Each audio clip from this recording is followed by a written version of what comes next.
Easter ఆయన చనిపోయి లేచినటువంటి దినం. హల్లెలూయ. చనిపోయి పాతి పెట్టబడి తిరిగి మూడవ దినాన లేచినటువంటి రోజునే ఈస్టర్ పండుగగా, పునరుత్థాన పండుగగా దేవుడు మనందరికి ఇచ్చి ఉన్నాడు. హల్లెలూయ. అది ఎందుకు ఇచ్చాడు అన్నదంటే ఆయన బ్రతికున్న కాలములోనే మనందరికి చెప్పాడు. ఇది అమ్మా బ్రతికున్నప్పుడే చెప్పాడు. మనలాగా ఏదో జ్యోతిషం చెప్పినట్టుగా అయితే అయింది లేకుంటే లేదన్నట్టుగా కాదు. ఇది జరగవలసి ఉన్నదని, ఈ విధంగా జరుగుతుందని తన శిష్యులకు అనేక సందర్భాలలో యూదులకు చెప్పాడు, పరిసయ్యులకు చెప్పాడు, శిష్యులకు చెప్పాడు, అందరికి కూడా తెలియజేశాడు. ఏదో ఒక రోజు ఇది అనుకోకుండా లేచింది కానిది. ఈ దినం నిజంగా కూడా ఎంతో మంది మహానుభావులైనటువంటి వాళ్ళు ఉన్నారు, నాయకులైనటువంటి వాళ్ళు ఉన్నారు, పెద్దలైనటువంటి వాళ్ళు ఉన్నారు. మనకు తెలిసినటువంటి గాంధీ తాత గారు కూడా ఉన్నారు. మరి వాళ్ళందరూ లేచారా? ఎవరు కూడా లేవలేదు. ఒక యేసు క్రీస్తు మాత్రమే లేచాడు. హల్లెలూయా. ఆయన లేచి మనందరికి ఏం చేశాడు అంటే నిన్ను, నన్ను, మన కుటుంబాలన్నిటిని మార్చాడు. మన కుటుంబాలన్నీ కూడా మార్చాడు. ఆయనే కనుక లేకపోతే, ఆయన ఈ లోకానికి రాకపోతే, ఆయన చనిపోకపోతే, ఆయన లేవకపోతే మీరు లేరు, మేము లేము, ఈ ప్రపంచంలో ఏ మానవుడు కూడా లేడు. ఆయన ముందే చెప్పాడు. మత్తయి సువార్తలో ఒక్క మాట తీసుకుందాం, సమయం కూడా ఎక్కువ లేదు, మన తొందరగా ముగించుకొని ప్రయత్నం చేద్దాం. మత్తయి సువార్త 16వ అధ్యాయం. ఆయన చెప్తున్నాడు ఒక మాట, మనది గుడ్ ఫ్రైడే గురించి ఒక్క మాట తీసుకొని మనం ముగించుకుందాం. మత్తయి సువార్త 16వ అధ్యాయం 21, 22 వచనాలు ధ్యానించుకుందాం. అప్పటి నుండి తాను యెరూషలేమునకు వెళ్ళి పెద్దల చేతను ప్రధాన యాజకుల చేతను శాస్త్రుల చేతను అనేకమైనటువంటి హింసలు పొంది చంపబడి మూడవ దినమున లేచుట అగత్యమని యేసు శిష్యులకు తెలియజేయగా తప్పని కొడతాం. హల్లెలూయా. ఏమని చెప్పినట? ఒక వింటున్నారు కానీ మైండ్ ఎక్కడ ఉన్నది. హల్లెలూయా. ఈ మాటలు జాగ్రత్తగా వినాలి. ఎప్పుడు కూడా మనకు చదువు రాకపోయినా పర్వాలేదు కానీ అవి మనము ఇతరులకు చెప్పేటువంటి రీతిగా ఉండాలి. ఏమంటున్నాడంటే యెరూషలేమునకు వెళ్ళి, అందుకే ఆ రోజు మనము మట్టల ఆదివారం రోజు యెరూషలేములోనికి ఆయన వెళ్ళారు. ముందుగానే శిష్యులకు తెలియజేస్తున్నాడు. మనము యెరూషలేములోనికి వెళ్ళిన తర్వాత పెద్దల చేత. హల్లెలూయా. ఎవరి చేతనట? పెద్దలు, గ్రామానికి పెద్దలు, ఆ యొక్క మండలానికి పెద్దలు, జిల్లాకు పెద్దలు, రాష్ట్రానికి పెద్దలు, అలాంటి పెద్దల చేతను, ప్రధాన యాజకుల చేతను, అదనండి ప్రధాన యాజకుల చేతను, శాస్త్రుల చేతను అనేక హింసలు పొంది. హింసలంటే ఏంటమ్మా? శ్రమలు. మారిగా లేకపోతే కట్టేస్తారు అక్కడ. హల్లెలూయా. అది హింస. ఏదో దొంగతనం చేస్తే కట్టేసి కొట్టిండు, హింస. ఇంకేమైనా పని చేస్తే కట్టేసి కొట్టిండు, హింస. అదేనా కాదా? హింస అంటే తెలుసు కదా. అంటే హింస అంటే చేయని నేరానికి చేయని తప్పుకు పడేదే హింస అంటారు దాన్ని. హల్లెలూయా. అనేక హింసలు పొంది చంపబడి మూడవ దినమున లేచుట అగత్యమని యేసు తన శిష్యులకు తెలియజేయ మొదలు పెట్టగా. సమయం పెడదాం. మనం పోతున్నాం బాబు, బాగానే ఉంటది, వెళ్ళిపోతున్నాం, సంబరపడి తీసుకొని వెళ్తున్నారు, గాడిద మీద కూర్చుండబెట్టారు, యేసయ్య ఓహో అన్నారు, యోసన్న ఓహో అన్నారు, దారి పొడవున వస్త్రాలు పరిచారు, గాడిద మీద పరిచారు, గాడిద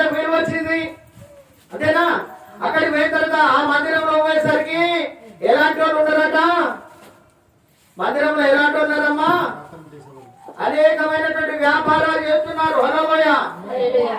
వ్యాపారాలు చేస్తున్నారు, గిరిగిరి ఎత్తున్నారు, తాగేవారు ఉన్నారు, తినేవారు ఉన్నారు, దొంగలు ఉన్నారు, అందరు ఉన్నారు. అందుకే ఏమంటున్నాడంటే నా మందిరాన్ని దొంగల గుహగా మీరు చేశారు. హల్లెలూయా. నా మందిరాన్ని మీరు ఏం చేస్తున్నారు? దొంగల గుహగా మీరు చేస్తున్నారని వాళ్ళందరినీ ఎల్లగొట్టాడు. హల్లెలూయా. మనము కూడా ఇక్కడ మన బాడీ మాత్రమే ప్రజెంట్ ఉంది. ఇప్పుడు ఇక్కడ మన మైండ్ అంతా ఆబ్సెంట్ ఎప్పుడు కూడా ఉండకూడదు. ఇది దేవుని మందిరం, మన ఇల్లు కాదు ఇది. హల్లెలూయా.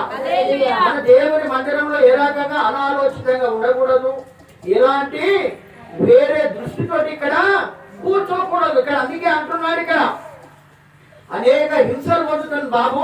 ఇది ఊరికే నేను చెప్పడం లేదు. ఎవరైనా చెప్తారా అండి? పోలీసు వాళ్ళు నన్ను పట్టుకుంటారు, నన్ను కొడతారు, నన్ను ఆ జైల్లో పెడతారు, ఈ జైలు. ఎవరికైనా చెప్తారా?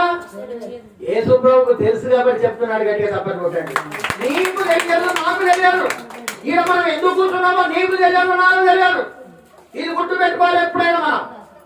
ఆయన ప్రణాళిక, ఆయన చిత్త ప్రకారమే ఇక్కడ మనం కూర్చొని ఉన్నాం. అది ఇప్పుడే కాదు, రెండు అనాది కాలంలోనే ఈ భూమి ఆకాశములు పుట్టక మునిపే మనందరినీ ఆయన మన పేరు రాసుకున్నాడు. ఆయన సభలు కొడదాం. హల్లెలూయా. అందరి సభలో శక్తిమంతుడు. మీ అందరికీ తెలుసు. మొన్న దినాన మనం ఒక వాక్యం చూసుకున్నాం. మీరు ముందున్న గ్రామానికి వెళ్ళండి, అక్కడ ఒక గాడిద పిల్ల కనపడుతుంది, దాన్ని తోలుకొని రండి. అక్కడ మీరు ఎవరైనా అడిగినట్టయితే ఇది ప్రభువులకు కావాల్సిందని చెప్పండి. చెప్పగానే వాళ్ళు వదిలిపెడతారు, దాన్ని తీసుకొని రమ్మని చెప్పాడు అక్కడ. హల్లెలూయా. మనం అనుకుంటాగా నా గురించి ఏం తెలుసు, దేవుడు నన్ను చూస్తాడా, నా కష్టాలు చూస్తాడా, నా బాధలు చూస్తున్నాడా, నా సమస్యలు చూస్తున్నాడా, నా ఇరుకులు చూస్తున్నాడా, నా ఇబ్బందులు చూస్తున్నాడా అని మనం అనేక రకాలుగా అనుకుంటాం. కానీ ప్రతి ఒక్కరు కూడా చూసే దేవుడు. హల్లెలూయా. నువ్వు కూర్చుంటా తెలుసు, నువ్వు నీ పడక తెలుసు, నీ నడక తెలుసు, నువ్వు ఆకాశంలో ఉన్నా తెలుసు, అయినా నువ్వు భూమి దిగంతంలో ఉన్నా కానీ ఆయనకు తెలుసు. ఇది గుర్తు పెట్టుకోవాలి మనం. అందుకే అంటున్నాడు ఆయన, శాస్త్రుల చేతను, పెద్దల చేతను, ప్రధాన యాజకుల చేతను, అందరి చేత హింసలు పడి, చంపబడి, అంతే కదా. ఎన్ని హింసలు పెట్టారమ్మా తెలుసు కదా. ముళ్ళ కిరీటం పెట్టారు, గొర్రె దెబ్బలు కొట్టారు, కాళ్ళలో చేతులలో మేకులు కొట్టారు. ఎవరి కోసం అండి? మన కోసం. హల్లెలూయా. మన పాపముల కోసం, మన శాపముల కోసం, మన అపరాధముల కోసము శిక్ష ఆయన మీద పడ్డదని బైబిల్ తెలియజేస్తున్నది. హల్లెలూయా.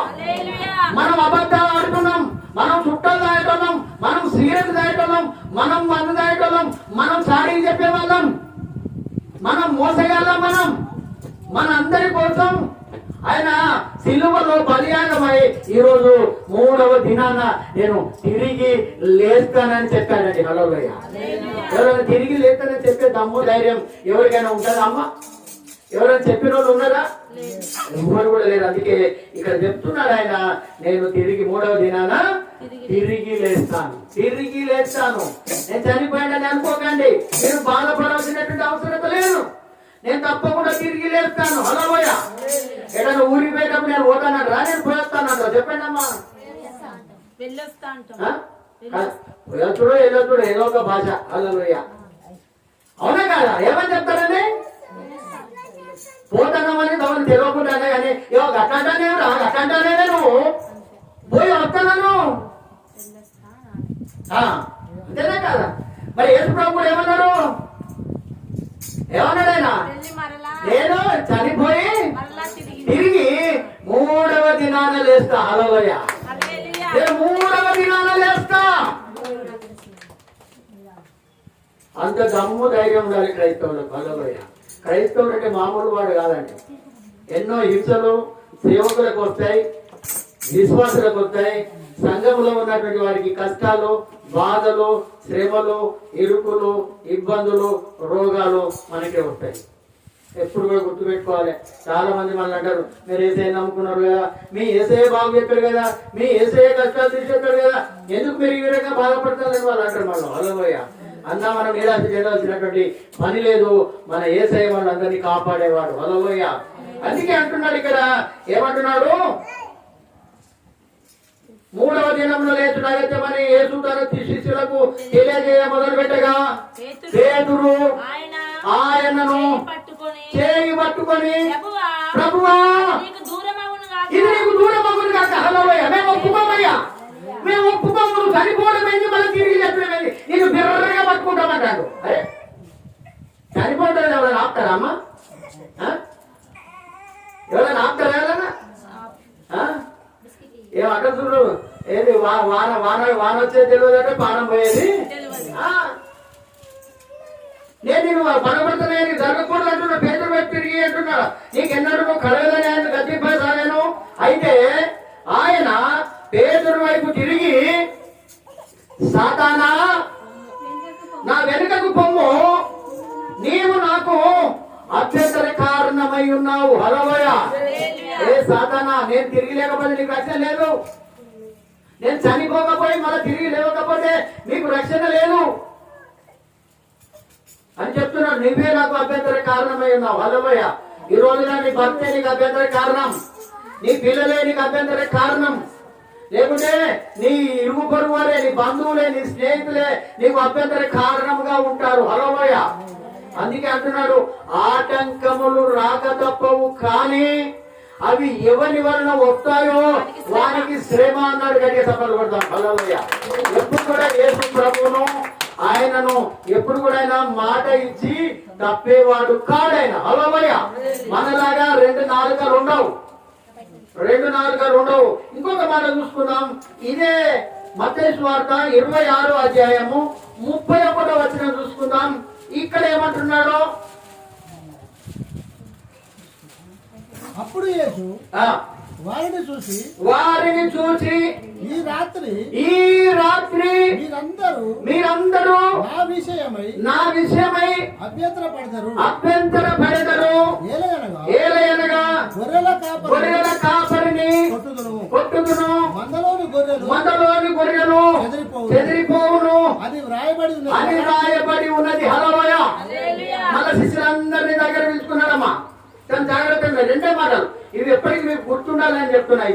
మీరు చాలా సంవత్సరాల నుంచి వింటలేదని కాదు, కానీ గుర్తుండాలి. మనకు గుర్తుండాలి. ఎందుకంటే చెప్తున్నాడు, ఈ రాత్రి అంటే ఈ రోజు రాత్రి మీరందరూ నా విషయమై, హల్లెలూయా, ఎవరి విషయమై? యేసు ప్రభు విషయమై, యేసు ప్రభువు విషయమై అభ్యంతర పడతారు. హల్లెలూయా. ఎందుకు అభ్యంతర పడతారు?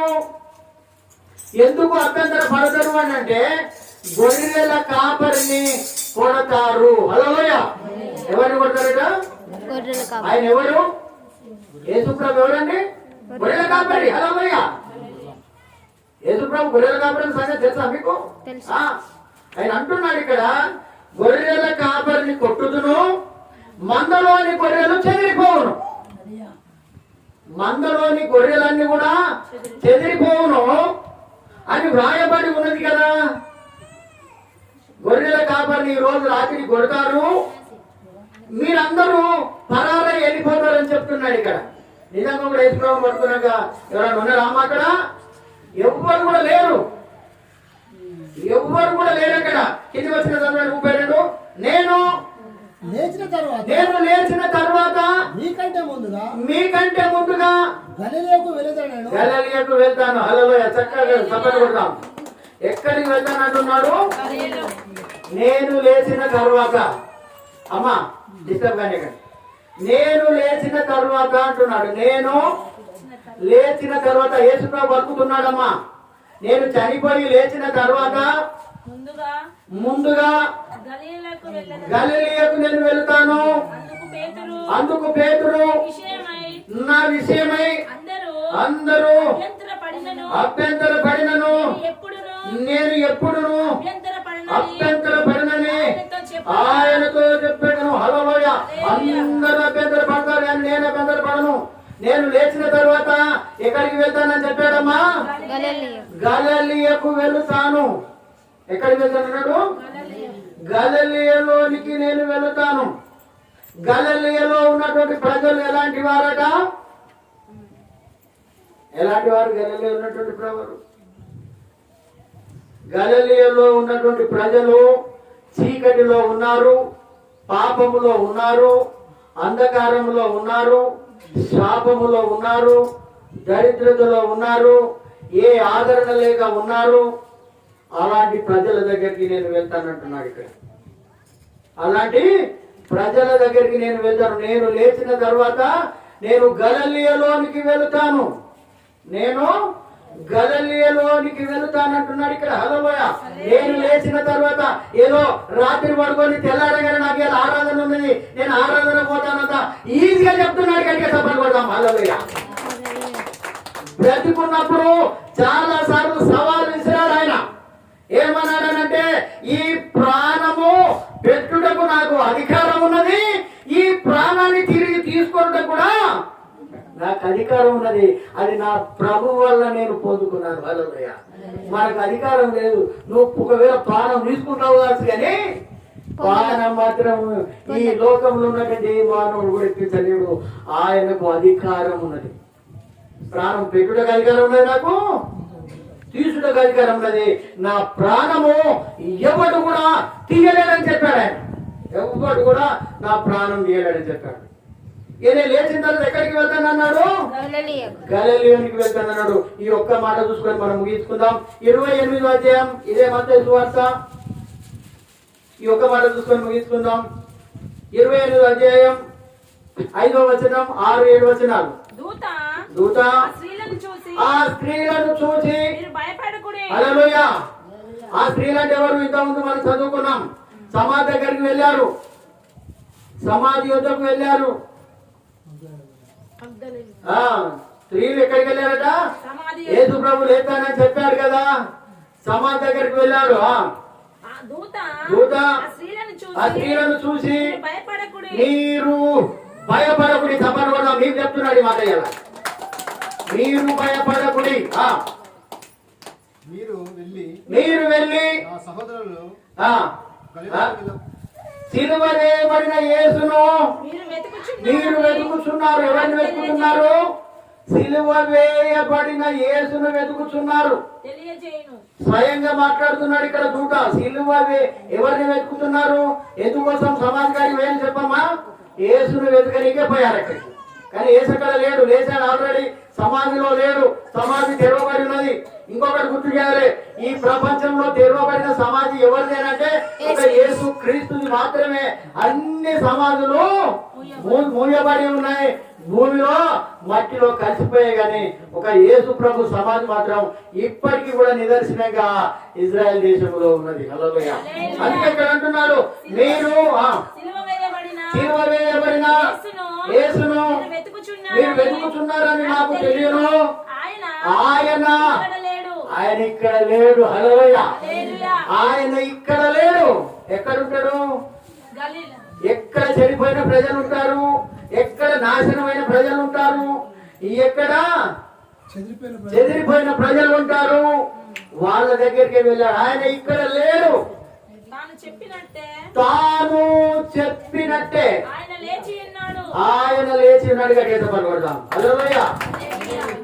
ఎవరు చెప్పారట? తాను చెప్పినట్టుగానే ఆయన లేచి ఉన్నాడని అక్కడ ఉన్నటువంటి స్త్రీలు చెప్తున్నారా? రండి, ప్రభువును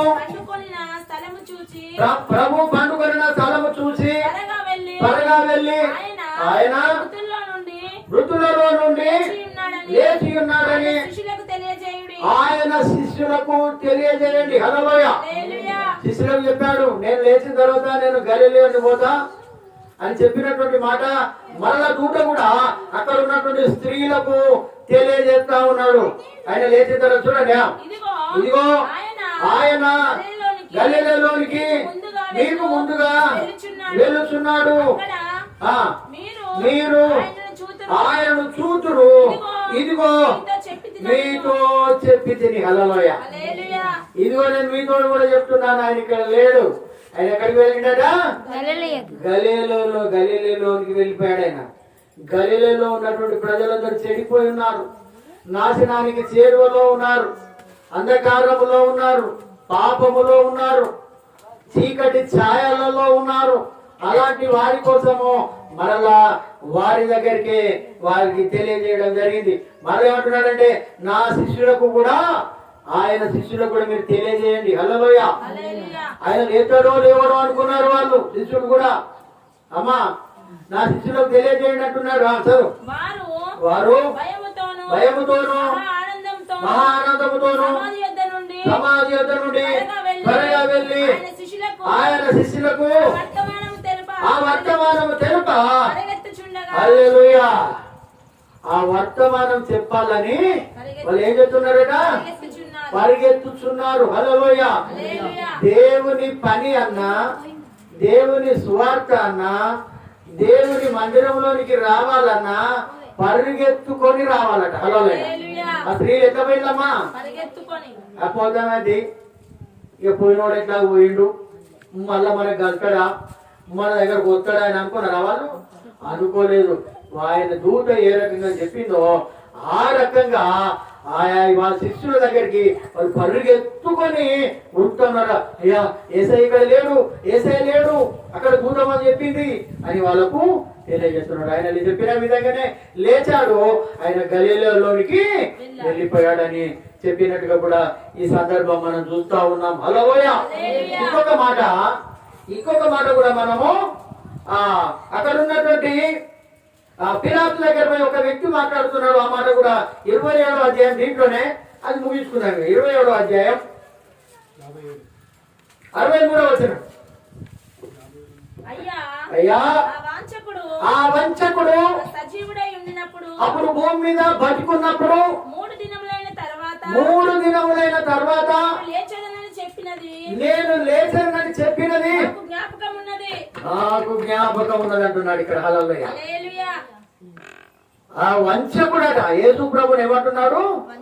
ఆ వంచకుడు పిలాతు దగ్గర పోయి ఒక జవాన్ పోయి అంటున్నాడు, అయ్యా ఆ వంచకుడు బ్రతుకుండగా 3 దినములైన తర్వాత నేను లేస్తానని అన్నాడయ్యా.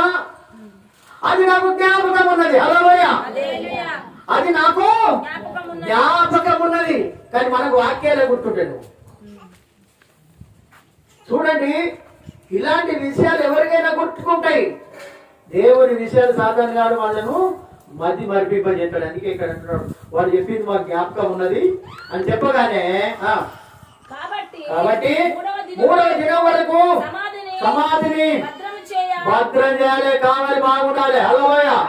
ఎక్కడైనా సమాధుల కాడ కావాలన్నా చూసి అమ్మే వాళ్ళన్నా మరి యేసయ్యకి ఎందుకు కావాలన్నారు వాళ్ళు?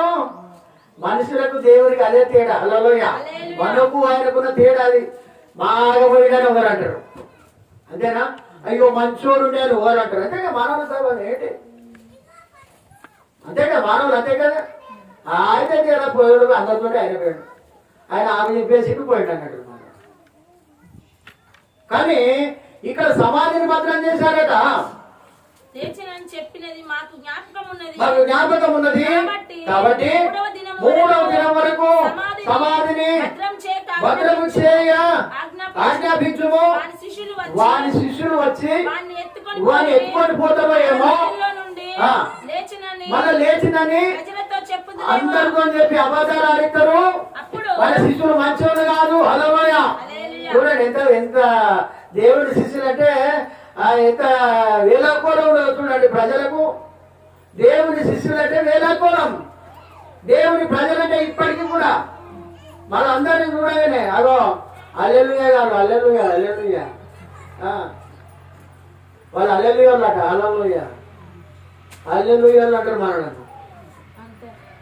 లేకపోతే వేరే అనుకుంటా అంటారు మనలను.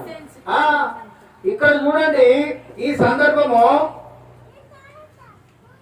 3వ దినం వరకు సమాధిని భద్రం చేయాలని ఆజ్ఞాపించుము.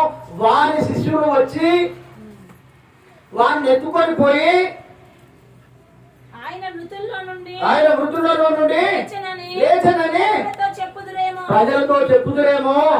అప్పుడు ఈ మొదటి వంచన కంటే కడపటి వంచన మరీ చెడ్డదై ఉండునని చెప్పిరి. హల్లెలూయా. మొదటి వంచన కంటే 2వ వంచన చెడ్డది అని చెప్పిరి అని ఉన్నది ఇక్కడ. హల్లెలూయా. మొదటి వంచన ఏంటిది? ఆయన చనిపోయి 3వ దినాన లేస్తానన్నాడు. ఒకవేళ మనం సమాధిని భద్రం చేయకపోతే అతని శవాన్ని ఎత్తుకుపోయి ఆయన లేచిండని మళ్ళా రెండో వచనం కూడా తయారు చేశారంటే అప్పుడు పిలాతు ఆ సమాధిని భద్రం చేసి అవన్నీ కూడా చేసేసి ఏం చేశాడని అంటే కావలి పెట్టారు. హలోయ, కావలి పెట్టి ఆగిందా అమ్మా? కావలి పెట్టి ఆగిందా? ఏం చెప్పిండు? చెప్తానన్నా యేసయ్య మూడో దినాన తప్పకుండా లేచిండు. హలోయ, అక్కడ ఉన్న రాయి ఆటోమేటిక్ గా దొరికిపోయింది, వెళ్ళిపోయింది. అది కానంతటి తానే అది వెళ్ళిపోయాది. ఈ రోజు కూడా సమాధి ఎందుకు తెరవబడి ఉన్నది అని అంటే ఆ మసాలా జాగ్రత్త ఎందుకు తెరవబడి ఉన్నది అని అంటే ఆయన లేచి బయటికి పోనీకి కాదు ఆ సమాధి తెరవబడి ఉన్నది. మనం చూసి నేర్చుకోనికి ఆ సమాధి తెరవబడినది. గట్టిగా తప్పలు కొడతాం. మనం నమ్మాలి. ఇగో ఇది వేసే సమాధి, అన్ని ఊరబడి ఉన్నాయి. ఇగో ఇది తెరవబడినది. ఇప్పటికి కూడా ఆ సమాధిలోనికి ఇప్పటికి కూడా చాలా మంది పోయి వస్తూ ఉన్నారు. మనకు సమయం ఎక్కువ లేదు కనుక ఇంతటితో మనం ముగించుకుందాం. ఇంకా మన ప్రభువుల కార్యక్రమం ఉన్నది. దేవుడి కొద్ది మనం జీవించరు కాక